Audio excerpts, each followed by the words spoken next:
नमस्कार साथियों, मैं प्रबल प्रताप सिंह स्वागत करता हूं आप सभी का दृष्टि आईएएस पीसीएस एकेडमी के इस यूट्यूब प्लेटफॉर्म पर।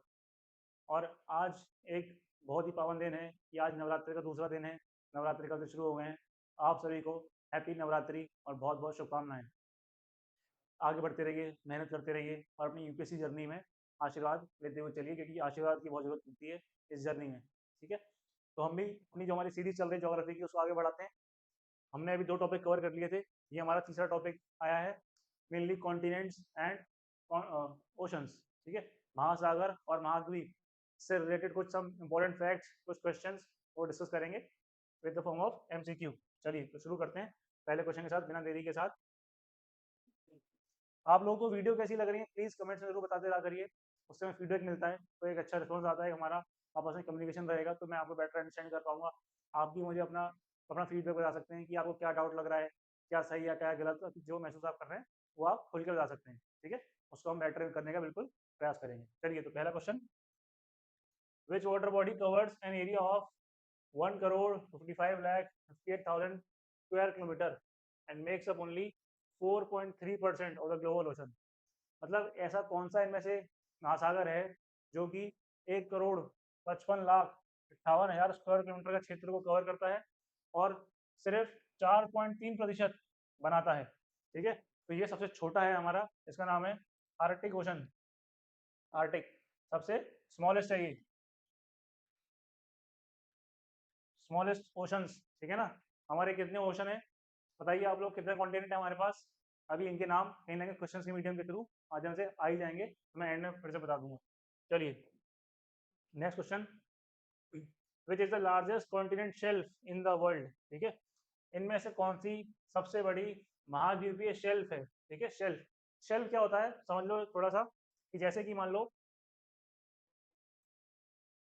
ये पेड़ लगा देता हूँ मैं यहाँ पे, या घर बना देता हूँ, ये एक कॉन्टिनेंट है। ठीक है ना, ये कॉन्टिनेंट की बाउंड्री शुरू हो रही है और यहाँ पे ओशन आने वाला है, ओशन आने वाला है, यहाँ ओशन आ गया। बट ऐसा नहीं होगा कि शुरुआत से जो ओशन होगा, जो महासागर होगा, वो बहुत गहरा होगा। तो ये जो शुरुआती हिस्सा होता है एरिया वाला, इसे बोला जाता है शेल्फ। ठीक है, इसके बाद बोलते हैं स्लोप, महाद्वीपीय ढाल बोला जाता है। और कहीं इसके बाद आगे जाके कहीं आएगा प्रमुख महासागर या फिर डीप ओशन। ठीक है ना, तो सबसे ये पूछ रहा है कि सबसे बड़ा शेल्फ वर्ल्ड में कहाँ है, तो ये है साइबेरिया में। कि जो हमारा आर्टिक ओशन है उसका जो साइबेरिया का हिस्सा है, वहाँ बहुत बड़ा शेल्फ है। ठीक है, डायरेक्टली फैक्चुअल सवाल है, क्योंकि यहाँ बर्फ जमी रहती है, इसलिए वहाँ शेल्फ बहुत बड़ा डेवलप हो रखा है। थर्ड क्वेश्चन, साइबेरिया किसके कंट्री के हिस्से में आता है बताइए? बताइए कमेंट्स में बताइए आप लोग, साइबेरिया कौन सी कंट्री का हिस्सा है? Next question, which outside layer of the earth is less dense, thick and andesitic and granitic in nature. ठीक है ना, कौन सी भारी परत ग्रेनाइटिक संरचना की है, घनी, मोटी है? ठीक है ना, सबसे भारी परत कौन सी होती है? जैसे डायग्राम में दिख रहा है आपको, सबसे पहले होती है क्रस्ट। अब क्रस्ट के भी भूपरपट्टी कहते हैं जिसे, इसके भी दो हिस्से हो जाते हैं। ठीक है, जैसे हमारी क्रस्ट है तो इसको मैं दो हिस्से में बांट सकता हूँ।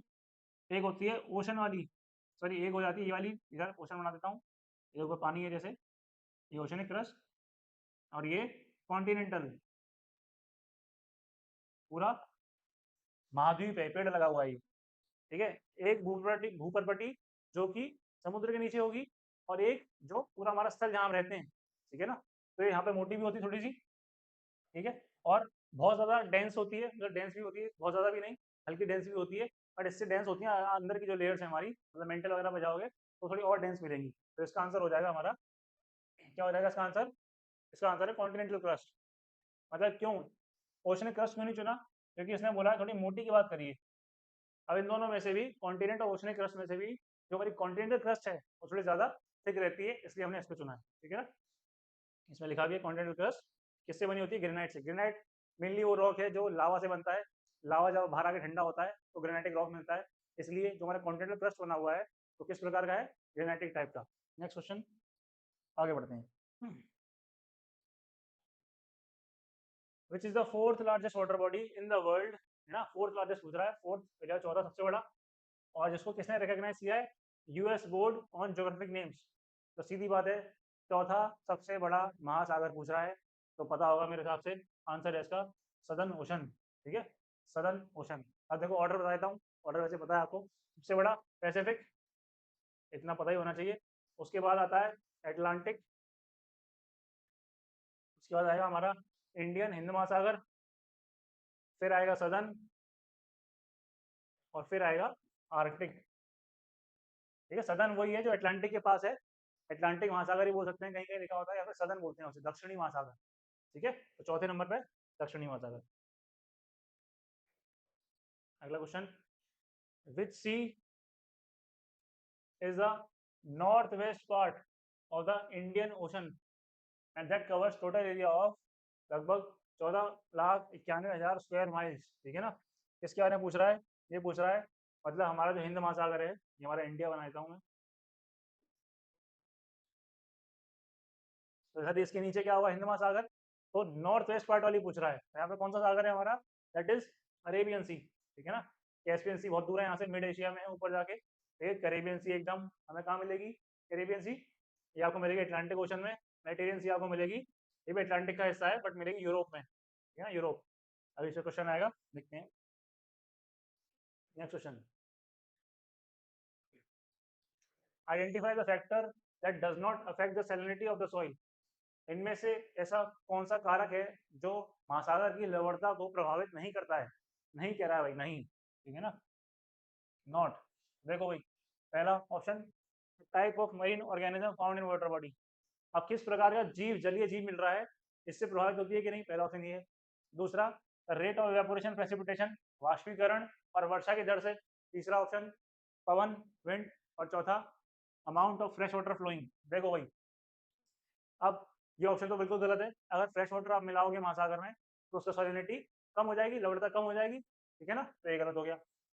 पवन से क्या होता है? देखो, जैसे ये ओशन है और यहाँ पवन ऐसे चल रही है, पवन क्या करेगी? इस तरफ के पानी को थोड़ा मूव करवा के इधर जाके इकट्ठा करवा देगी। ऐसा मानिए कि इस तरफ का पानी थोड़ा हवा की वजह से यहाँ आके इकट्ठा हो गया, तो यहाँ पे गैप बनेगा, गैप। ठीक है, गैप बन जाएगा। इस गैप को फिल करने के लिए पानी कहाँ से आएगा? पानी आएगा नीचे से, जिसे बोलते हैं प्रोवेलिंग हो जाएगी, उद्वेलन हो जाएगा। इसलिए इस जगह की सैलिनिटी और इस क्षेत्र की सैलिनिटी, लवणता में अंतर आ जाएगा। तो मतलब हमारा पवन भी एक कारक है, तो उसने नहीं पूछा तो ये भी आंसर नहीं। ऐसी तीसरा भी, वाष्पीकरण अगर हो जाएगा पानी उड़ जाएगा, नमक रह जाएगा। और अगर वर्षा हो जाएगी पानी में, मतलब नमक और पानी में थोड़ी पानी की मात्रा और बढ़ जाएगी, इससे प्रभावित होगा। बट इससे कुछ मैटर नहीं है कौन सा जीव उस क्षेत्र में मिल रहा है, इससे हमारी लवणता को कोई प्रभाव नहीं पड़ता है। ठीक है, इसलिए आंसर है ए। अगला question, what happens to the salinity at the surface of the ocean. समुद्र की सतह पर लवणता का क्या होता है? तो वही सवाल फिर से पढ़ लेते हैं, एक बार फिर से समझ लेते हैं कि increases by precipitation process. Precipitation मतलब कि वर्षा होना, वर्षण के दौरान। कि मान लो ये हमारा कोई झील है, ये हमारा समुद्र है ना, पानी है यहाँ। अब इसमें वर्षा हो गई, तो पहले इसमें ऐसा मान लेता हूँ कि 100 लीटर पानी था, और 100 लीटर पानी में सिर्फ 10 ग्राम नमक था। अब पानी की मात्रा तो बढ़ गई ना, तो ओवरऑल परसेंटेज नमक की कम हो जाएगी। तो ये ऑप्शन गलत हो जाएगा। इंक्रीज नहीं, डिक्रीज होना चाहिए। डिक्रीजेज बाय द प्रेसिपिटेशन, वर्षण से कम होती है। और ऐसे ही अगर पानी उड़ जाएगा, वाष्पीकरण हो जाएगा, एवेपोरेशन, तो घट जाएगी। ठीक है, दूसरा ऑप्शन लिखा है decreases bye the loss of water और एवेपोरेशन, ये भी गलत है, इंक्रीज हो जाएगी।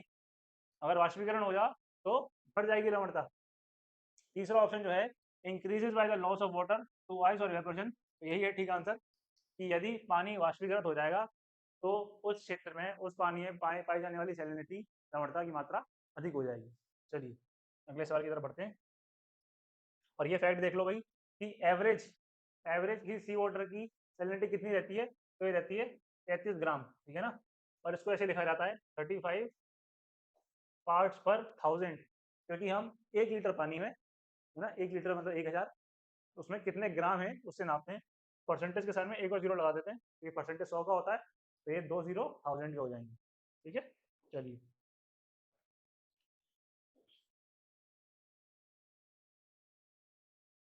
Identify the shallowest part of the ocean. Shallowest मतलब सबसे उथले हिस्से को पहचानिए। मतलब मैंने वही बताया कि अगर हमारा कोई महासागर है तो यहाँ पे हमारा एक घर बना हुआ है। ठीक है, तो पानी यहाँ से आना शुरू होता है, ये पानी है पूरा। ये जो हिस्सा है ये है शेल। इसके बाद आता है क्या, ये भी देख ही लो। ये आता है स्लोप, उसके बाद आता है राइस, सबसे एंड में आता है प्लेन, मैदान, समुद्री मैदान। ठीक है, तो ना ये प्लेन है, ना ये ट्रेंच है, ना ये स्लोप है, ये है शेल, सबसे ऊपर वाला हिस्सा शेल्फ, है ना। अगला सवाल, which water body in the world is the world third largest ocean spread over N area of, इतना भाई थर्ड लार्जेस्ट पूछ रहा है, सीधी बात है, डायरेक्टली बताना है। थर्ड लार्जेस्ट सबसे बड़ा पैसिफिक, दूसरा अटलांटिक, तीसरा हिंद महासागर, इंडियन पता है हमें। Indian ocean is the third largest ocean of the world, और इतना एरिया, ये आपको स्क्वायर किलोमीटर याद नहीं करना है, बट ये टाइप ऑफ क्वेश्चन कभी कभी फॉर्मेशन कर दिया जाता है, बट ये नंबर नहीं याद करना है, ये इंपॉर्टेंट नहीं है, बट ये पता होना चाहिए थर्ड लार्जेस्ट कौन सा है। ठीक है, चलिए अगला सवाल, which part of the ocean layer is the flattest and smoothest in the world. अब देखो भाई, मैंने दिखाया ना ऐसे करके, ये ऐसे जा रहा है ऐसे करके, फिर कहीं जाके सीधा हुआ होगा। इसने बोला है कि सबसे सपाट, समतल और चिकनी कौन सी होती है। तो जब ये सब ऐसे टेढ़ा मेढ़ा हो रहा होगा, यहाँ तो ऊबड़ खाबड़ रास्ता होगा, और सबसे गहराई में जाके इस क्षेत्र में यहाँ पर थोड़ा चिकना सरफेस आ जाएगा। तो हमारे जो गहरे सागर के जो मैदान होते हैं ना, डीप सी प्लेन्स होते हैं, है ना, वो क्या होते हैं, वो चिकने एंड सपाट होते हैं पूरे, बट वो प्योरली चिकने नहीं होते, बट अभी बाकियों के कंपेरिजन में थोड़ा ज़्यादा सपाट होता है, इसलिए आंसर इसका deep sea plains, correct answer is deep sea plains जो हैं स्मूथ होते हैं, फ्लैट होते हैं। चलिए, with which of the following ocean would you associate the ring of fire। ये तो अगर किसी ने 11th की एनसीईआरटी पढ़ी होगी या फिर 9th वाली की पढ़ी होगी तो ये वर्ड आया होगा जरूर। रिंग ऑफ फायर क्या होता है, आग का गोला। ये कौन से महासागर से है, पैसिफिक ओशन, लिखा हुआ answer Pacific ocean, Pacific ocean. क्यों, अब इसका जो पूरा लॉजिक छुपा हुआ है, कॉन्सेप्ट वो छुपा हुआ है एक थ्योरी में, उसका नाम था प्लेट विवर्तनिकी, प्लेट टेक्टोनिक्स। क्या है कि जैसे हमारा ये वर्ल्ड है, वो कुछ प्लेट्स के हिस्सों में बटा हुआ है, लिथोस्फीयर की, स्थल मंडल की कुछ प्लेटों में बटा हुआ है। तो मान लो कि हमारा जो पैसिफिक ओशन वाली प्लेट है, ये प्लेट में दिखाऊं, यार जो हिस्सा है ये नॉर्थ अमेरिका है, इधर साउथ अमेरिका, इधर एशिया, इधर ऑस्ट्रेलिया। तो इस हिस्से को एक प्लेट बोल दिया गया है, और ये प्लेट इन सभी से चारों तरफ से ऐसे टकरा रही है। टकराने से क्या हो रहा है, वहां पे वो चीज़ जब टकरा रही है तो एक प्लेट नीचे जा रही है, एक प्लेट थोड़ी ऊपर रह जाती है, उस वजह से यहाँ पे ज्वालामुखियों का निर्माण होता है। तो रिंग ऑफ फायर जो वर्ड है, इसका मतलब ये है कि यहाँ पे वॉल्केनो है ना, यहाँ पे क्या है, ज्वालामुखी है, और सबसे बड़े ज्वालामुखी आपको इस क्षेत्र में मिलेंगे। जैसे कि आपने नाम सुने होंगे, यहाँ पे हमको एक पहाड़ मिलता है अकोंकागुआ, है ना, ओजस जल सलाडो, यहाँ हमको मिल जाएंगे भैया माउंट फूजी, यहाँ मिल जाएंगे मेरापी वगैरह, ऐसे नाम हम पढ़ेंगे धीरे धीरे आगे जाके। ठीक है, कौन सा ओशन, पैसिफिक ओशन। अगला question, approximately how much percentage nearest to integer of the total water on the earth वैसे इज अकाउंटेड बाय ओशंस। पूछ रहा है कि पूरे पृथ्वी पे कितना परसेंट पानी ओशंस के पास है। तो ये बचपन में पढ़ा हमने बहुत पहले साइंस में, 97% लगभग। इसलिए पृथ्वी को क्या बोला जाता है, नीला ग्रह, ब्लू प्लेनेट बोला जाता है ना, क्योंकि इसके पास 97% क्या है, पानी है। बट ये पानी काम का नहीं है बहुत ज़्यादा, पीने का काम का बिल्कुल नहीं है, क्योंकि ओशंस में है तो खारा पानी है, सॉल्ट वाटर। पानी तो है हमारे पास, बट वो यूज उसका कर पाना बहुत ही महंगी टेक्नोलॉजी है कि अगर हम ओशनिक वाटर को कन्वर्ट कर सकें। ठीक है, इसलिए उसमें इतना आसान नहीं है करना। Next question 13, Madagascar is located in dash ocean. ठीक है, तो मेडागास्कर अगर पता है आपको कि अफ्रीका का एक देश है, अफ्रीका का, है ना, कैपिटल है इसकी अनंतनारिवो। ठीक है, ये लिखी हुई कैपिटल, और ये इंडियन ओशन वाले हिस्से में आता है, तो आंसर है इसका इंडियन ओशन। ठीक है, जैसे हमारा अफ्रीका है, अफ्रीका का मैप देखेंगे ना, इधर जाके कहीं एशिया है, इधर इंडियन ओशन है, तो यहाँ है मेडागास्कर। ये जो डायग्राम दिखाया है ये इस हिस्से का दिखाया गया है। ठीक है, चलते हैं आगे। The dash is extended margin of each continent occupied by relatively shallow. देखो, बहुत ही इंपॉर्टेंट ये है क्वेश्चन इसका, बहुत ही इंपॉर्टेंट, मतलब इस पूरे ओशनोलॉजी में दो तीन चीज़ें बहुत इंपॉर्टेंट है, उनमें से एक ये शेल्फ वाला कॉन्सेप्ट, कि शैलो जो वर्ड दिख रहा है ना आपको, उथला, कहाँ उथला वर्ड, उथले समुद्र में, वो क्या हो जाता है आंसर इसका, शेल्फ, कॉन्टिनेंटल शेल्फ। महाद्वीपीय शेल्फ भी बोलते हैं, या फिर महाद्वीपीय निमग्न तट बोलते हैं, निमग्न तट। चलिए अगला सवाल, Which of the following is a group of islands founded in the tropical oceans? बहुत important शब्द है tropical ocean, consisting of coral reefs and central depression. कि उष्णकटिबंधीय महासागरों में पाए जाते हैं, ठीक है, और प्रवाल भित्तियों से निर्मित हैं। केंद्र में क्या होता है उनका? गर्त होता है। तो होता क्या है एक्चुअल में कि ऐसी एक शेप होती है, बीच में क्या होता है? पानी होता है, वाटर, या थोड़ा गड्ढा सा होता है, और इधर साइड में ऐसे इस क्षेत्र में कोरल्स होती हैं।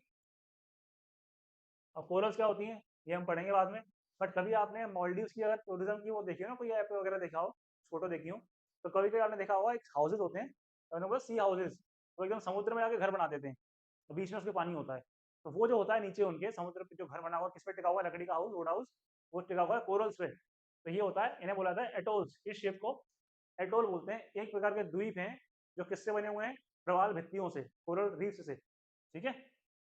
चलते हैं आगे, देखो इसमें लिखा भी हुआ है कि मालदीवियन वर्ड जो है एटोल वहीं से आया है ये, ठीक है ना, एक मालदीव्स का वर्ड है। क्वेश्चन नंबर 16, बहुत इंपॉर्टेंट सवाल। Which one of the following is shallowest part of the ocean showing an average of gradient 1 degree और लेस? अब देखो शैलोएस्ट पार्ट से समझ में आ रहा है आंसर क्या है? सर आंसर है इसका शेल्फ, बट ये जो लिखा है ना 1 डिग्री, ये आपको याद रखना पड़ेगा कि जैसे कि हमारा ये प्लेन समुद्र है, इससे लगभग 1 डिग्री या फिर उससे भी कम ही एंगल होता है शेल्फ और हमारे स्थल के बीच में, ठीक है ना। इसके बाद एंगल थोड़ा बढ़ता चला जाएगा, तो जो हमारा शेल्फ वाला हिस्सा है उसका एंगल बहुत ही कम होता है। आंसर इज कॉन्टिनेंटल शेल्फ, कितना? 1 डिग्री और लेस। इसलिए बहुत ही धीमी सी ढलान होती है, फिर जाकर अचानक से जब स्लोप आएगा, महाद्वीपीय ढाल आएगी, तभी एंगल बढ़ जाएगा। चलिए अगला question. The Northeast Canyons and Seamounts Marine National Monument is located in, ये कह रहा है कि एक क्या कहते हैं इसको, म्यूजियम या फिर मॉन्यूमेंट बनाया गया है। ये कहाँ बनाया गया है? तो इसकी स्थापना बराक ओबामा जी ने करी थी, और इसको किया गया कहाँ पे? अटलांटिक ओशन में, ठीक है। अटलांटिक ओशन कब करी थी भाई? जब वो 2016 में प्रेसिडेंट थे बराक ओबामा, तब इन्होंने एक north east Canyons and marine monument बना दिया था, एक स्मारक टाइप का बना दिया था, वहाँ के अपने जो मरीन उनके जो सोल्जर्स हैं उनको डेजिग्नेट करने के लिए, उनको थोड़ा प्रोत्साहित करने के लिए। चलिए अगला सवाल, 18 question. The Black Sea is in the dash ocean. अब देखो भाई ये है ब्लैक सी, वैसे तो ये है ब्लैक सी, ठीक है ना। ये सी ऑफ अजोव है इधर, इधर नीचे सी ऑफ मरमरा है, ठीक है। अब यदि आपने यूरोप का मैप देखा है तो आपको इसके आसपास कहीं दूर दूर तक कोई ओशन नहीं दिखेगा, बट होता क्या है कि जैसे यहाँ से ब्लैक सी से आप, ये रास्ता बना हुआ है, आप पहुँचेंगे सी ऑफ मरमरा, फिर सी ऑफ मरमरा से रास्ता आगे जाएगा, यहाँ हम पहुँच जाएंगे मेडिटेरेनियन सी, भूमध्य सागर में। और भूमध्य सागर जुड़ा हुआ है किससे? अटलांटिक महासागर से, अटलांटिक ओशन से। तो एक्चुअल में ये जो पानी है ना ब्लैक सी में, ये कहाँ से है? अटलांटिक महासागर से आया है, तो ये किसका हिस्सा है? अटलांटिक का हिस्सा है, ठीक है।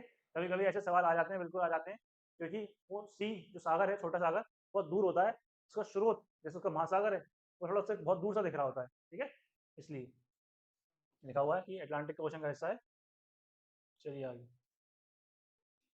और इसकी ट्रिक और जान लो कि कभी कभी सवाल आता है कि ब्लैक सी को कौन कौन से देशों ने घेरा हुआ है, तो इसकी ट्रिक है GRT और RUB, ग्रेट रब, ठीक है। ग्रेट मतलब जी से सर, यहाँ पे है हमारा जॉर्जिया, जी से जॉर्जिया, ठीक है। फिर RT एक हमारा है यहाँ पर रोमानिया, टी मतलब टर्की। फिर RUB एक हमारे यहाँ पर रशिया, यू से यूक्रेन, और बी से बुल्गारिया। यही ध्यान रखना है कि जो ग्रीस है ना, ग्रीस, ग्रीस नहीं टच करता भाई, जॉर्जिया करता है। तो ग्रेट रब, Georgia, Romania, Turkey, Russia, Ukraine, Bulgaria, किसके देश है बाउंड्री के? किसके? ब्लैक सी के। चलिए अगला सवाल। Which of the following statements correct about tide is incorrect? Sorry, statement about tide is incorrect, correct नहीं पूछ रहा है, इनकरेक्ट पूछ रहा है। कौन सा? ज्वार भाटा के बारे में एक गलत कथन है। तो हमने इससे पहले डिस्कस किया हुआ है, देखो पढ़ते हैं इसे। High tides occur when moon is in first and last quarter, जब पहले और आखिरी क्वार्टर में होता है चंद्रमा, तब बनता है हाई टाइड। तो देखो क्या होगा, मान लो जैसे ये है हमारा सूरज, सन, ये हमारी अर्थ है, ठीक है। ये पहला क्वार्टर, ये दूसरा, ये तीसरा और ये चौथा। उसने बोला कि फर्स्ट एंड लास्ट, ठीक है ना। जब मून यहाँ होगा और जब मून यहाँ होगा तो उसने बोला है कि इस क्षेत्र में क्या होगा, हाई टाइड आएगी। इसमें तो समझ में आ रहा है, ठीक है, बट इसमें बिल्कुल नहीं आ सकती, ठीक है ना। दूसरा देखते हैं, low tides are also called neap tides, तो ठीक है, जब लघु ज्वार होते हैं उन्हें हम क्या कहते हैं, नीप टाइड, ठीक है भाई। तीसरा, tides are cause by gravitational pull, बिल्कुल ठीक बात है कि टाइड्स, ज्वार आती तब है जब या तो सूरज का, सन का या मून का क्या करता है, गुरुत्वाकर्षण, ग्रेविटेशन काम कर रहा होता है। और चौथा point, spring tides occur on full moon and new moon. देखो ये जो है ना, ये हिस्सा ये होता है फुल मून, सॉरी इस टाइम होगा न्यू मून ऑब्वियसली, इस टाइम होगा फुल मून। तो इन दोनों ही टाइम पे क्या आते हैं, उच्च ज्वार आते हैं, स्प्रिंग टाइड्स, हाई टाइड्स आते हैं, ठीक है ना। बट ये जो लिखा है ये है गलत, इसलिए हमारा जो आंसर हो जाएगा, आंसर हो जाएगा ए, क्योंकि इसने पूछा था इनकरेक्ट, ठीक है ना। आंसर तो ए हो जाएगा, इनकरेक्ट पूछा गया है। चलिए आखिरी सवाल आज का, ठीक है, फिर इसके आगे जो क्वेश्चन हैं 24 क्वेश्चन, 22 क्वेश्चन, वो हम इसके नेक्स्ट पार्ट में डिस्कस करेंगे। Name the only sea in the world which has no land limits, ठीक है ना। ऐसा कौन सा समुद्र है जिसकी कोई भूमि सीमा नहीं है। तो देखो, एक समुद्र है हमारा, जैसे हमारा ये, मैं बनाऊँ छोटा सा रफ सा मैप,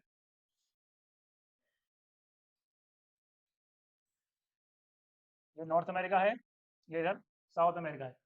यहाँ पे है पूरा ये वाला एस शेप वाला अटलांटिक ओशन। तो यहाँ पे एक सी है, तो पानी घूम घूम के यहाँ पर इकट्ठी हो गई है, इसका नाम है सरगासो, सरगासो सी, ठीक है ना। कौन सा वाला, सरगासो सागर। ये क्या है, एक प्रकार का ऐसा सागर है जो जैसे किसी की कोई स्थलीय सीमा नहीं है, किसी भूमि को टच ही नहीं कर रहा। देखिए एक प्रकार का एक वर्ड होता है जायर, जायर मतलब समुद्र का पानी लगातार संचलन में है, लगातार प्रभावित हो रहा है, कभी कभी वो घूम घूम के एक चक्कर बना के वहीं पर अटक जाता है, उसको बोला जाता है जायर्स, जब पानी एक क्षेत्र में घूम रहा हो। सरगासो जो सागर है हमारा, एक प्रकार का क्या है, जायर है, ठीक है ना। ये लिखा है इसमें कि करेक्ट आंसर है Sargasso Sea, and Sargasso Sea an area of circulation motion, जिसको जायर्स बोला जाता है, ठीक है ना। सर्कुलर मोशन जिसको क्या बोलते हैं, जायर्स। इसलिए इसकी कोई कोस्ट लाइन नहीं, ठीक है, ठीक है ना भाई। तो 20 क्वेश्चन हमने आज डिस्कस कर लिए, अब इसके 22 क्वेश्चन और हम नेक्स्ट इसके पार्ट में डिस्कस करेंगे। चलिए, तो आप लोगों को वीडियो कैसी लग रही है प्लीज़ कमेंट्स में बताइए, हमारे इस यूट्यूब चैनल को शेयर करिए, सब्सक्राइब करिए, और हमारी कोचिंग को यदि आप ऑफलाइन, तो आप इन नंबर पर कॉन्टैक्ट कर सकते हैं। और आगरा में हमारा सेंटर है, प्लीज़ डू जॉइन अस। यहाँ पे यूपीएससी एंड यूपी पीसीएस के लिए स्पेसिफिकली अलग कोर्स कराए जाते हैं और ढंग से एकदम तैयारी करवाई जाती है। आप इन नंबर पर कॉन्टैक्ट कर सकते हैं। बाकी वीडियो के बारे में प्लीज़ कमेंट करिए, बताइए कैसी लग रही है। Thank you.